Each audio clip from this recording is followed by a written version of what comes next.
Hello dear students, very warm welcome once again. ਅੱਜ ਦੀ video ਦੇ ਵਿੱਚ ਅਸੀਂ ਕਰਨ ਜਾ ਰਹੇ ਹਾਂ ਵੀਕਲੀ ਟੈਸਟ ਫੋਰ ਇੰਗਲਿਸ਼ ਦਾ ਕਲਾਸ 10th ਲਈ।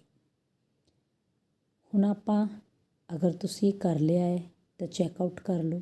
ਰਿਵੀਜ਼ਨ ਪੁਆਇੰਟ ਆਫ ਵੀ ਤੋਂ ਆਪਾਂ ਇੱਕ ਵਾਰ ਸਾਰਾ ਪੇਪਰ ਆ ਜਿਹੜਾ ਵੇਖ ਲਈਏ, ਚੈੱਕ ਕਰ ਲਈਏ, ਆਨਸਰਸ ਵੀ ਓਕੇ।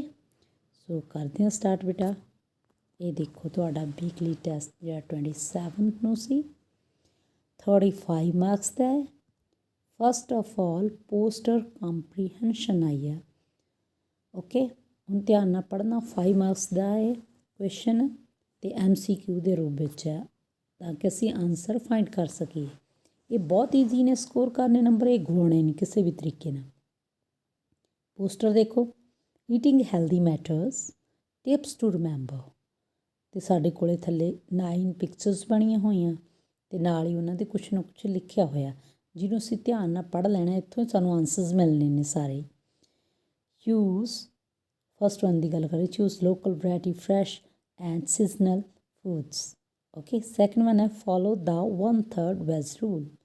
ਥਰਡ ਵਨ ਹੈ don't let packaging fool you. ਹਾਂਜੀ, ਫੋਰਥ ਵਨ ਹੈ add variety with legumes, nuts and cereals. Legumes ਦਾ ਮਤਲਬ ਹੁੰਦਾ ਫਲੀਆਂ ਬੇਟਾ, ਦਾਣੇ ਵਾਲੀਆਂ, okay. Go from white rice to brown rice, less is more. Seventh one ਕੀ ਬਣਿਆ ਹੋਇਆ, ਬਰਗਰ ਬਣਿਆ ਹੋਇਆ ਅਤੇ ਉੱਤੇ ਕਾਟੀ ਲਗਾਈ ਹੋਈ ਹੈ, means say no to junk food and snack healthy. Next one ਹੈ choose unsaturated fats over saturated fats। Last one ਇੱਕ ਲੜਕੀ ਦੌੜਦੀ ਦਿਖਾਈ ਦੇ ਰਹੀ ਹੈ ਅਤੇ ਥੱਲੇ ਲਿਖਿਆ ਹੋਇਆ ਐਕਸਰਸਾਈਜ਼। ਆਈ ਹੋਪ ਪੋਸਟਰ ਸਮਝ ਆ ਗਿਆ। ਸੋ ਹੁਣ ਆਪਾਂ ਕੁਐਸ਼ਚਨਸ ਦੇਖਦੇ ਚੱਲਦੇ ਹਾਂ। ਹਾਂਜੀ, what kind of food should be prefer, ਕਿਸ ਤਰੀਕੇ ਦਾ ਫੂਡ ਸਾਨੂੰ ਪ੍ਰੈਫਰ ਕਰਨਾ ਚਾਹੀਦਾ। Junk food, fresh and seasonal, chips, none of these. ਅਤੇ ਬਹੁਤ ਕਲੀਅਰ ਹੈ ਕਿ fresh and seasonal, so we is the answer ਬੇਟਾ, ਓਕੇ। ਤੁਸੀਂ ਮੈਨੂੰ ਇੱਥੇ ਟਿਕ ਕਰਨ ਦੀ ਜ਼ਰੂਰਤ ਨਹੀਂ। ਚਲੋ ਨੈਕਸਟ 'ਤੇ ਚੱਲਦੇ ਹਾਂ। ਹੁਣ ਇੱਥੇ ਆਪਾਂ ਟਿਕ ਕਰਾਂਗੇ, ਪੈਨ ਲੈ ਲਈਏ।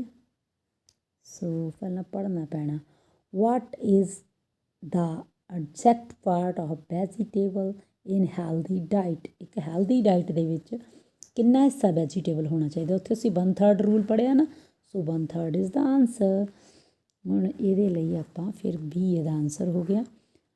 ਹਾਂਜੀ, third one we should avoid, ਕੀ ਚੀਜ਼ ਸਾਨੂੰ ਅਵੋਇਡ ਕਰਨੀ ਚਾਹੀਦੀ ਹੈ, ਨਹੀਂ ਲੈਣੀ ਚਾਹੀਦੀ। Vegetable, nuts, junk food, serial.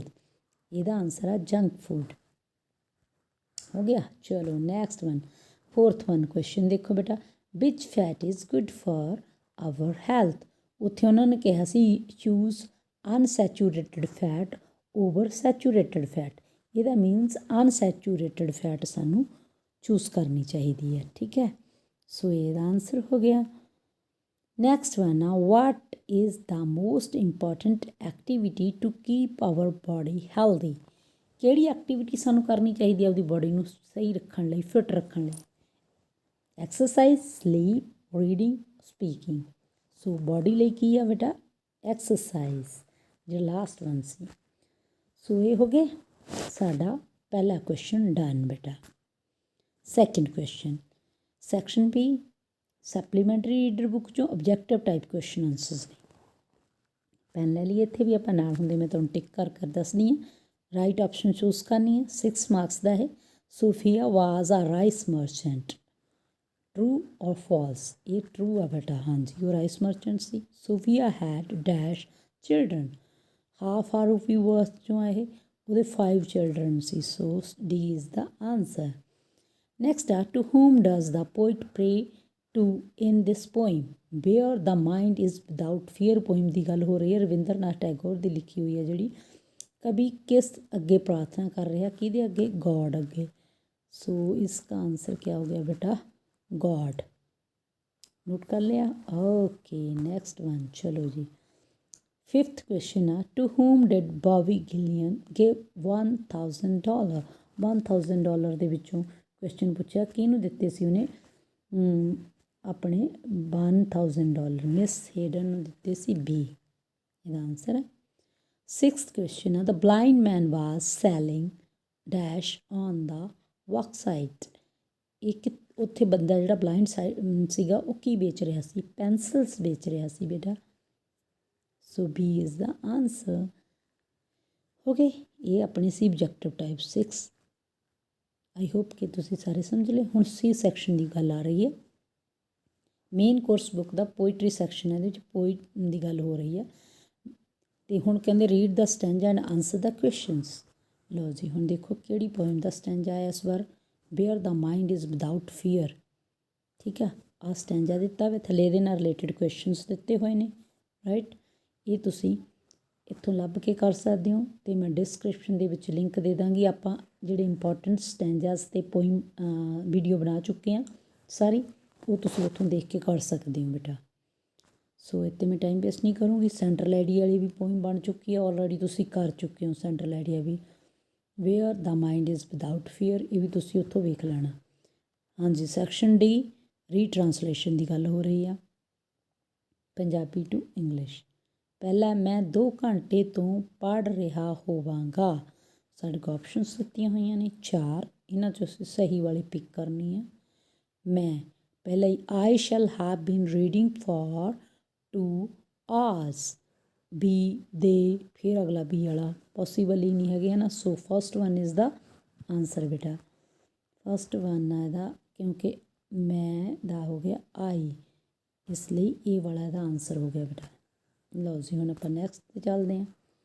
ਕਦੇ ਝੂਠ ਨਾ ਬੋਲੋ, ਨੈਵਰ ਟੈਲ ਅ ਲਾਈ। ਦੇਖੋ ਕਿੱਥੇ ਲਿਖਿਆ ਹੋਇਆ B, ਇਹਦਾ ਆਨਸਰ ਹੈ ਬੇਟਾ। ਉਸ ਨੂੰ ਬੋਲਣ ਦਿਓ, ਇਸ ਦਾ ਸਾਨੂੰ 4 ਆਪਸ਼ਨਸ ਦਿੱਤੀਆਂ ਨੇ। ਇਹਦਾ ਆਨਸਰ ਹੈ ਲੈਟ ਹਿਮ ਸਪੀਕ। ਦੇਖੋ ਕਿੱਥੇ ਪਿਆ C ਪਿਆ, C ਇਜ਼ ਦਾ ਆਨਸਰ। ਆਓ ਸੈਰ ਨੂੰ ਚੱਲੀਏ, ਲੈਟਸ ਗੋ ਫॉर ਅ ਵਾਕ। ਇਹਦਾ ਆਨਸਰ ਆ ਕਿੱਥੇ ਹੈ E ਪਿਆ ਪਹਿਲਾਂ ਹੀ। ਆਪਣਾ ਸਮਾਂ ਬਰਬਾਦ ਨਾ ਕਰੋ, do not waste your time. ਕਿੱਥੇ ਆ B ਆਪਸ਼ਨ ਪਈ ਆ। ਲਓ ਹੁਣ ਆਪਾਂ ਇਹਨੂੰ ਟਿਕ ਲਗਾ ਦਈਏ ਤਾਂ ਕਿ ਫਿਰ ਤੁਹਾਨੂੰ ਈਜ਼ੀ ਹੋ ਜੇ ਫਾਈਂਡ ਆਊਟ ਕਰਨਾ। ਇਹਦਾ ਇਹ ਸੀ, ਇਹਦਾ B ਸੀ, ਇਹਦਾ ਵੀ B ਸੀ, ਇਹਦਾ C ਸੀ। ਲਓ ਜੀ, ਇਹ ਲਾ ਕੇ ਦੇਖ ਲਓ, ਤੁਸੀਂ ਚੈੱਕਆਊਟ ਕਰ ਲਓ। ਓਕੇ, ਚਲੋ ਜੀ, ਨੈਕਸਟ ਆ ਗਿਆ ਪੈਰਾਗ੍ਰਾਫ ਬੇਟਾ। ਇਸ ਵਾਰੀ ਸੈਕਸ਼ਨ D ਦੇ ਵਿੱਚ ਕੰਪੋਜੀਸ਼ਨ 'ਚ ਪੈਰਾਗ੍ਰਾਫ ਐਂਡ ਲੈਟਰ ਰਾਈਟਿੰਗ ਆਈ ਹੈ। ਡਿਵੈਲਪ ਅ ਪੈਰਾਗ੍ਰਾਫ ਨਾਟ ਮੋਰ ਦੈਨ 100 words। ਓਕੇ, ਇਹ ਸਾਨੂੰ ਹਿੰਟਸ ਦਿੱਤੀਆਂ, ਆਊਟਲਾਈਨ ਦਿੱਤੀਆਂ ਹੋਈਆਂ ਨੇ। ਇਹਨਾਂ ਨੂੰ ਯੂਜ਼ ਕਰਕੇ ਅਸੀਂ ਕੀ ਲਿਖਣਾ? ਪੈਰਾਗ੍ਰਾਫ ਲਿਖਣਾ। ਤਾਂ ਪਹਿਲਾਂ ਮਾਈਂਡ ਮੈਪ ਬਣਾਉਣਾ, ਫਿਰ ਪੈਰਾਗ੍ਰਾਫ ਲਿਖਣਾ। ਇਹ ਕਿਹੜਾ? ਐਨ ਇੰਡੀਅਨ ਫੈਸਟੀਵਲ। ਸੈਕਿੰਡ ਵਨ ਸਾਨੂੰ ਆਪਸ਼ਨ 'ਤੇ ਗੁੱਡ ਮੈਨਰਸ। ਇਹ ਵੀ ਮੈਂ ਤੁਹਾਨੂੰ ਕਰਵਾ ਚੁੱਕੀ ਹਾਂ, ਟੈਸਟ ਵੀ ਲੈ ਚੁੱਕੇ ਹਾਂ ਆਪਾਂ, ਸਾਰਾ ਕੁਝ ਡਨ ਹੋ ਚੁੱਕਿਆ। ਇਹਦਾ ਲਿੰਕ ਮੈਂ ਜਿਨ੍ਹਾਂ ਬੱਚਿਆਂ ਨੇ ਨਹੀਂ ਕੀਤਾ, ਡਿਸਕ੍ਰਿਪਸ਼ਨ 'ਚ ਇਹਦਾ ਲਿੰਕ ਵੀ ਦੇਣ ਜਾ ਰਹੀ ਹਾਂ, ਉੱਥੋਂ ਤੁਸੀਂ ਜਾ ਕੇ ਗੁੱਡ ਮੈਨਰਸ ਕਰ ਸਕਦੇ ਹੋ। ਦੋਨੋਂ ਹੀ ਇੰਪੋਰਟੈਂਟ ਨੇ ਪੈਰਾਗ੍ਰਾਫ ਇਹ। ਨੈਕਸਟ ਆ ਗਈ ਬੇਟਾ ਲੈਟਰ। ਲੈਟਰ ਵੀ ਤੁਸੀਂ ਕਰ ਚੁੱਕੇ ਹੋ, ਬਹੁਤ ਇੰਪੋਰਟੈਂਟ ਆ। ਫਸਟ ਲੈਟਰ ਆ ਅੰਕਲ ਨੂੰ ਲਿਖਣਾ, ਬਰਥਡੇ ਗਿਫਟ ਲਈ ਥੈਂਕ ਯੂ ਕਰਨਾ। ਅਤੇ ਸੈਕਿੰਡ ਕੀ ਆ? You are Monica, you live at 504/3 model town Moga. ਨਾ ਇਹਦੇ 'ਚ ਕਿਹਦੇ ਬਾਰੇ ਲਿਖ ਰਹੇ ਹਾਂ? ਐਕਸਪੀਰੀਅੰਸ ਲਿਖਣਾ ਨਿਊ ਸਕੂਲ ਦਾ। ਰਾਈਟ, ਹੁਣ ਇਹਦੇ 'ਚੋਂ ਅੰਕਲ ਵਾਲੀ ਕਰ ਲਓ ਤੁਸੀਂ। ਇਹ ਪਈ ਆ, ਤੁਹਾਨੂੰ ਮੈਂ ਲੈਟਰ ਪ੍ਰੋਵਾਈਡ ਕਰਵਾਤੀ ਆ। ਦੇਖੋ ਜੀ, ਐਡਰੈਸ ਦਿੱਤਾ ਹੋਇਆ, ਐਡਰੈਸ ਉੱਥੋਂ ਲਿਖ ਲਿਆ 37 ਸਿਵਲ ਲਾਈਨਸ ਲੁਧਿਆਣਾ। ਡੇਟ ਲਿਖਣੀ ਆ, ਡੇਟ ਦਾ ਕਰੈਕਟ ਫਾਰਮੈਟ, ਪਹਿਲਾਂ ਮੰਥ ਲਿਖਿਆ, ਫਿਰ ਡੇਟ ਲਿਖੀ, ਕੌਮਾ ਲਗਾਇਆ, ਫਿਰ ਸਨ ਲਿਖਿਆ। ਇੱਥੇ 2020 ਲਿਖਿਆ ਅਤੇ 2021 ਲਿਖੋਗੇ ਤੁਸੀਂ। Dear uncle, I am fine and hope the same for you. I am writing this letter thanking you for the birthday gift you sent. It is a beautiful wristwatch. It is very useful. I like it very much.